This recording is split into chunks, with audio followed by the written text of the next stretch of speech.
Саламатсыздарбы, урматтуу кесиптештер, биздин информатиктер. Мен сиздерге уже бир жума болду, өзүм айтып алып, такыр убакыт таппайм. Мына бүгүн эртең менен ушул кыскача болсо дагы сиздерге багыт көрсөтүп өтөйүн деп кичине бир видео сабак даярдадым эле. Демек, келиңиздер, аракет кылып көрөбүз, Бизге эмне кылабыз? Биринчи эле учурда Google Chrome'го киребиз. Google Chrome'го кирүү менен биз бұл жерден Google Disk'ти табабыз. Демек, портфолио бізде Google Disk аркылуу жүрөт. Демек, Disk'ке киргенде Disk менен баарыбыз иштешти билебиз. Баарыбыз иштеп деле келип жатабыз. Бұл жерден биз создайт. Бул создайтта бизге Google документ, таблица, презентациялар түзүп жүргөнбүз жана ошондой эле Google формада тесттерди даярдап жүргөнбүз. Биз ушул жерден Google сайтты табабыз. Демек, Google сайт.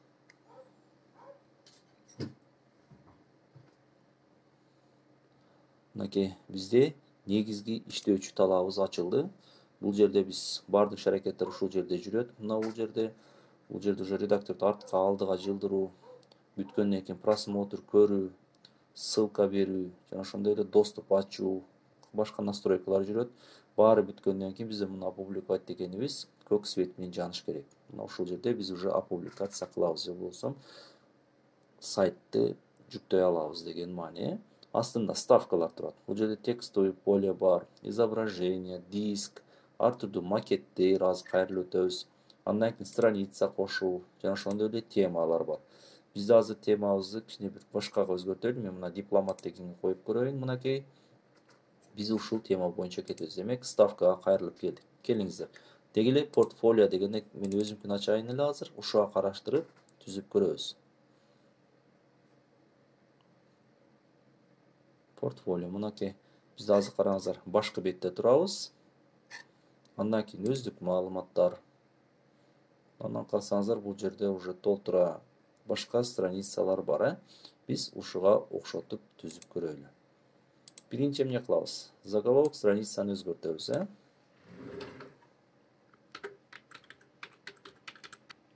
Мугалимдин портфолиосу,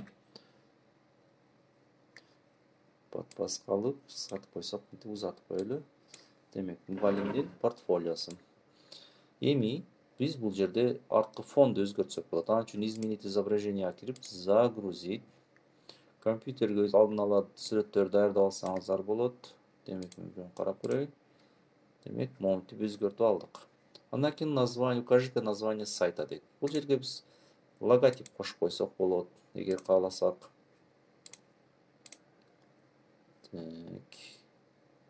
Азыр эмнегедир эртең менен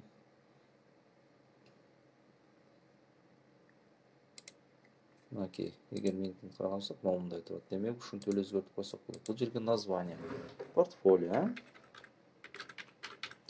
портфолио. Мынакей болду. Демек, бул жерден уже даярдап алдык. Эми эмне кылабыз? Биз макетке кирип, макет тандайбыз. Мен бул жерге айрыкча биринчи эле бетке мына биринчи макет өзү жетиштүү деп ойлойм. Эмне үчүн? Бул жерге биз өзүбүздүн сүрөтүбүздү коебуз. Өзүбүздүн сүрөтүбүздү коюп, чоңойтуп койсок болот, өзгөртүп койсок болот. Сүрөтүбүздү коебуз. Андан кийин өзүбүздүн аты жөнүбүздү жазабыз.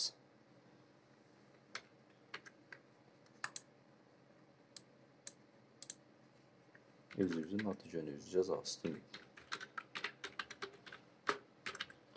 Кадимов Шайырбек деп, астына уже кандай бул жерде карасаңыздар, информатика мугалим жана өздүк сайт деп мультиуроктун сайтын жазып койгон. Мына ушундай эле астына жазып койсоңуздар болот.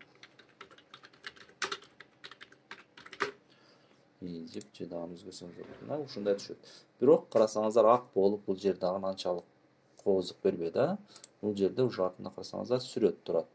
Биз дагы ошентип караңыздар, могул жерди карайбыз, фон раздела турат. Фон разделага кирип, изображение загрузить кылып туруп, любой бир сүрөттү коюп койсок болот. Мынакей. Караңыздар, эми бир аз өзгөрдү. Эми ал өзүңүздөрдүн себерчилигиңиздер, өзүңүздөрдүн фантазияңыздар, кооздоп, оңдоп өзгөртө бериш өзүңүздөрдөн гана зависит этет. Демек, биз биринчи бетибизди бүтүрүп алдык. Страницага киребиз. Ол жерде плюс турат. Плюсту басып туруп, страницанын атын жазабыз. Демек, мен өздік маалыматтар деп жазайын. Өздік маалыматтар. Bizde бұл екінші бет болды.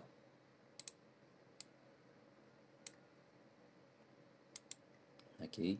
Ал эми главный страницабыз бул жакта турат. Эми главный страница дебейли, буну биз өзгөртөлү башкы бет деп. Орусча калтырбай, кыргызча эле кылып коелу.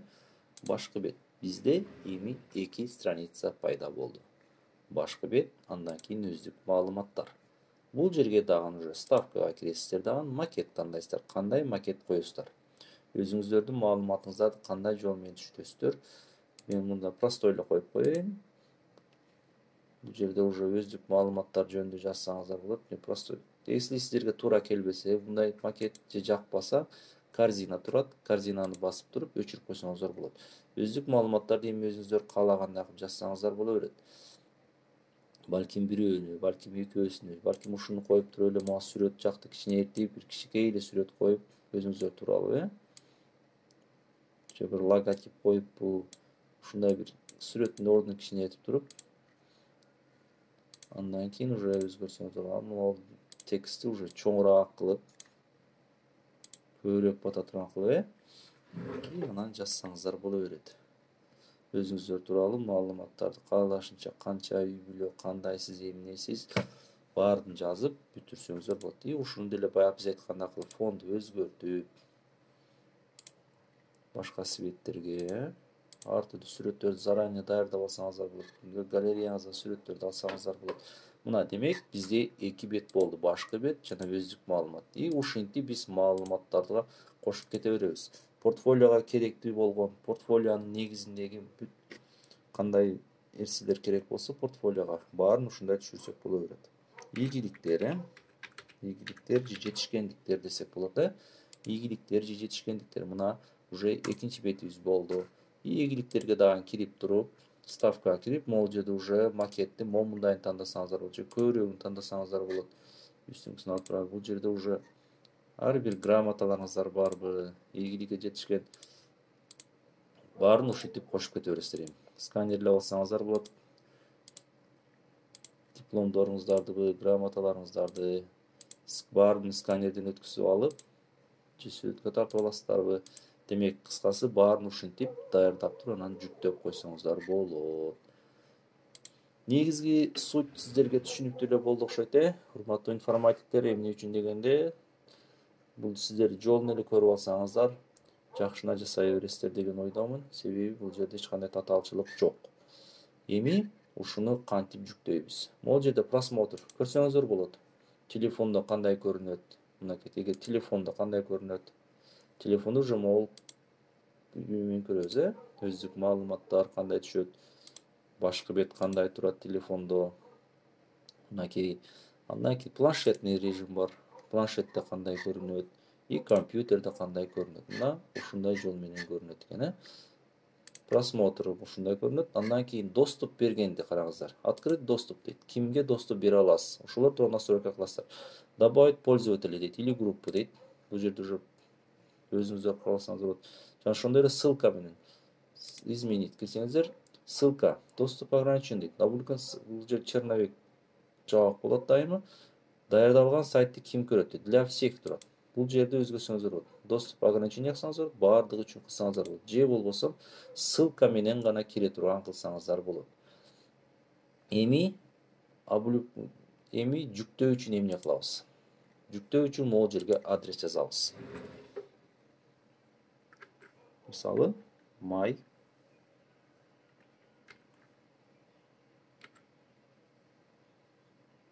site деп жазган болсок, my site info деп коеюн мен. Менин сайтым информатика эмесинен сайтым болот. My site info деп эле койдум мен бул жерге. Адрес, веб-адрес бердим. Калганын өздөрү коюшат. Мынакей караңыздар. Сайт google.com view my site info деп турат. И жана ошондой эле жүктөө кылам. Жүктөө. Болду, менин сайтым уже жүктөлдү десем болот. Аны кантип көрө алабыз? Биз уже бул жерден чыгып туруп, дискке киргенибизде, бизде уже даярдалып калды сайтыбыз. мынакей портфолиобуз. Ушул жерден кирип эле биз эмне кылабыз? Ссылкасын алып, азыр ачылсын. Так, просмотр. Үстүндө ссылкабыз бар. Кааласаңыздар ушул ссылканы эле просмотрдун ссылкасын копировать этип, так, азыр укорачивать этип алып туруп эле кыскартылган ссылка боюнча берип койсоңуздар болот. Мынакей болду. Мына ушул ссылканы эле биз копировать этип алып туруп эле ушул ссылка аркылуу деле берсек боло берет.